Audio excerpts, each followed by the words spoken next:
आप महादेव के भक्त लग रहे हैं क्योंकि आपने लगाया हुआ है चंदन। और आज ब्लड बैंक को और डायलिसिस सेंटर को लेकर भी खबर ये है कि आप ओपनिंग कर रहे हैं।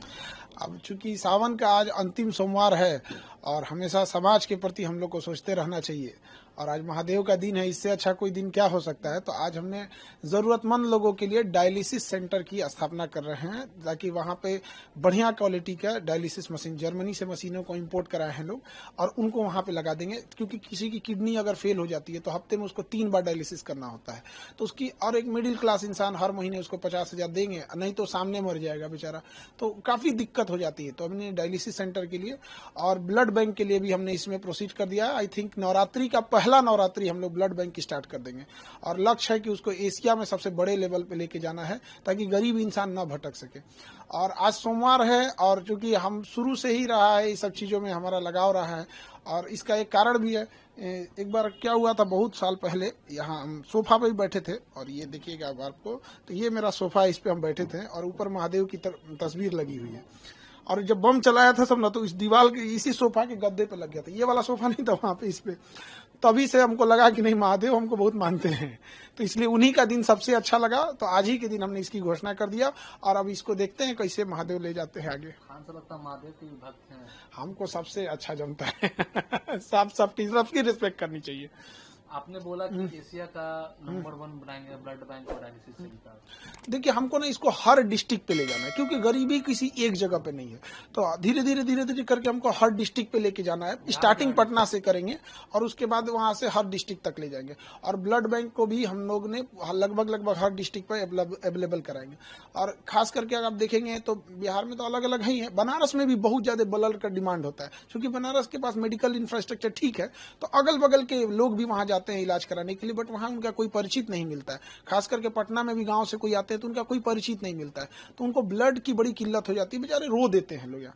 इसीलिए हमने इसकी पहल की कि हमें समाज ने हमें कुछ दिया है, तो समाज को लौटा के जाना है। यही एक मानव धर्म होता है। अन्यथा मतलब अगर समाज के काम ना आ सके तो क्या ही कर पाएंगे।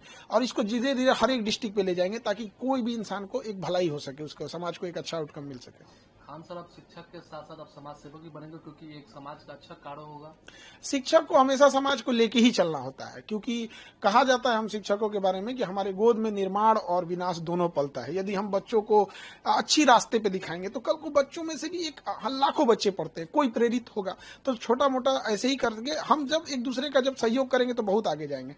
और सबको एक दूसरे का सहयोग करना चाहिए, क्योंकि गरीब को भी उतना ही जीने का अधिकार है जितना एक अमीर को, लेकिन वो कई बार परिस्थितियों का मारा हो जाता है, और उसके खास करके मेडिकल फील्ड में काफी भुगतना पड़ता है। तो प्रयास यही है, अगर उनको ज्यादा अगर ऐसा होगा तो इन फ्यूचर हम उन लोगों के लिए, जो मतलब गरीब, जैसे अमीर लोगों के लिए तो मेदांता है, दुनिया भर के हॉस्पिटल है, क्या कमी है, 5 स्टार होटल को आजकल हॉस्पिटल पीछे कर रहे हैं सर, बट गरीबों के लिए उनमें भी हम लोग आगे इस पे प्रयास कर रहे हैं। कैसे ये वर्क करेगा ब्लड बैंक और डायलिसिस सेंटर आम पब्लिक के लिए, कैसे वर्क करेगा? अब इसको हम लोग आज तो मतलब न्यू रख रहे हैं हम लोग इस चीज को, क्योंकि आज महादेव का दिन है, और हमको लगता है कि कोई दिक्कत नहीं आएगा, महादेव साथ है। और वर्क ऐसे ही करेगा कि जैसे कोई भी गरीब आ रहा है बाहर से, अगर उसको डायलिसिस की जरूरत रहेगी या ब्लड की जरूरत रहेगी, तो उसको किसी भी परिचय की जरूरत नहीं है, और उसके लिए पैसा बाधा नहीं बनने देंगे, यही उद्देश्य है। अब बात करें, मुख्यमंत्री नीतीश कुमार है, उन्होंने ट्वीट भी किया, आज ही ट्वीट किया है, टीआरडी 4 और 5 को लेकर के डोमिसाइल नीति उसमें लागू। खान सर का क्या है? देखिए, डोमिसाइल नीति लागू कर देंगे ये, और इसमें एक और चीज उन्हें करना चाहिए था सप्लीमेंट्री रिजल्ट के लिए। तो एक होता है कि बच्चों को एक उम्मीद भी थी कि मुख्यमंत्री हस्तक्षेप किए तो सप्लीमेंट्री रिजल्ट भी दे देंगे, क्योंकि बहुत सारे बच्चों का लास्ट अटेम्प्ट है, और थोड़ा बहुत मान के चलिए वैकेंसी ही है, डेट ऑफ बर्थ की वजह से अगर किसी को छांट रहे हैं तो उसको ले लेते ना चाहिए। और डोमिसाइल, अब अधिकारियों को क्या हो गया है, 6 महीना ये लोग ने ठंडी, बरसात, गर्मी, मारा लाठी पुलिस से, गर्दनी बाग में 8-8 महीना से बच्चे पड़े थे सर, और आखिर उन्होंने मान ही लिया। तो बस यही कहते हैं कि अधिकारी लोग को क्या हो गया है। आप किसी चीज को मानते हैं 8 महीना, इससे क्या होती है, एक धारणा बन जाती है कि आप जानबूझ के खराब कर रहे थे। दूसरा कि कई बार ऐसी भी मुद्दे आएंगे जो शायद आपके बस का नहीं था, लेकिन आपने एक जो रूल सेट कर दिया कि भैया 8 महीना 9 महीना बाद आप मान ही जाते हैं यहाँ पे। तो ये सोचना चाहिए कि आपका हर एक डिसीजन आगे के लिए हो। लेकिन हाँ, ये बच्चों के लिए है, चाहे बच्चे जो कई समय से संघर्ष कर रहे थे, उनका ये बच्चों की जीत है।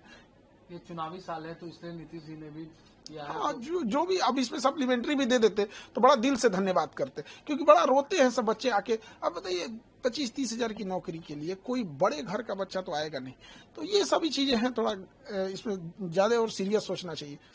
एसएससी का प्रोटेस्ट भी जिस तरीके से जो हुआ दिल्ली में, उसको लेकर एसएससी में नकारे लोग बैठ गए हैं, जिनको मतलब कोई काम धाम नहीं बचा हुआ है, जिसे पता ही नहीं है कि क्वेश्चन कैसे आता है, लैपटॉप में लेके रिजल्ट बैठा है।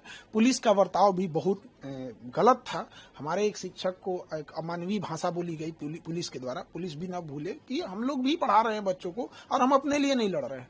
जो भी शिक्षक हैं आज भारत के एकजुट हुए हैं, अपने लिए नहीं, इन्हीं के लिए कर रहे हैं। जो संस्था ऑलरेडी ब्लैक लिस्टेड है, उसको एसएससी ने टेंडर कैसे दे दिया?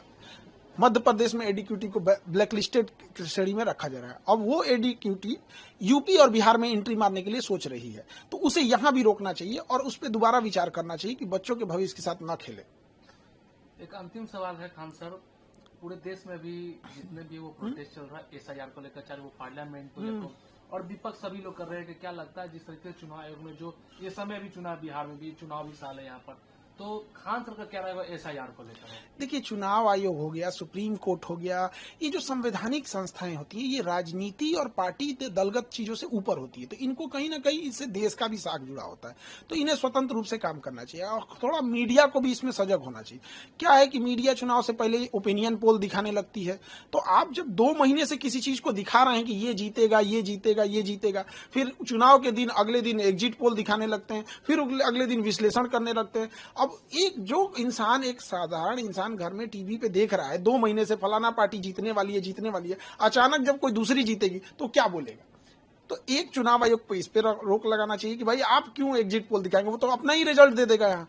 दूसरी कि चुनाव आयोग को हमेशा देश के प्रति सोचे, और अगर कोई भी एक व्यक्ति छूट रहा है तो ना छूटे यहाँ पर। हाँ, जो इलीगल है वो बचना भी नहीं चाहिए, और जो योग्य है उसका नहीं करना चाहिए। अब चूंकि बिहार में ये समस्या इसलिए हो जाती है कि यहाँ पे बहुत सारे मजदूर पलायन किए हैं रोजगार के लिए, तो वो इतना जल्दी आ नहीं पाते हैं, तो ये एक बड़ी समस्या है। इस पर हमको लगता है चुनाव आयोग और सुप्रीम कोर्ट जो भी हो, इसे अच्छे से इसे फाइनल कर लेंगे लोग। 65 लाख लोगों का बिहार में कटा है, वोटर लिस्ट से नाम कटा है।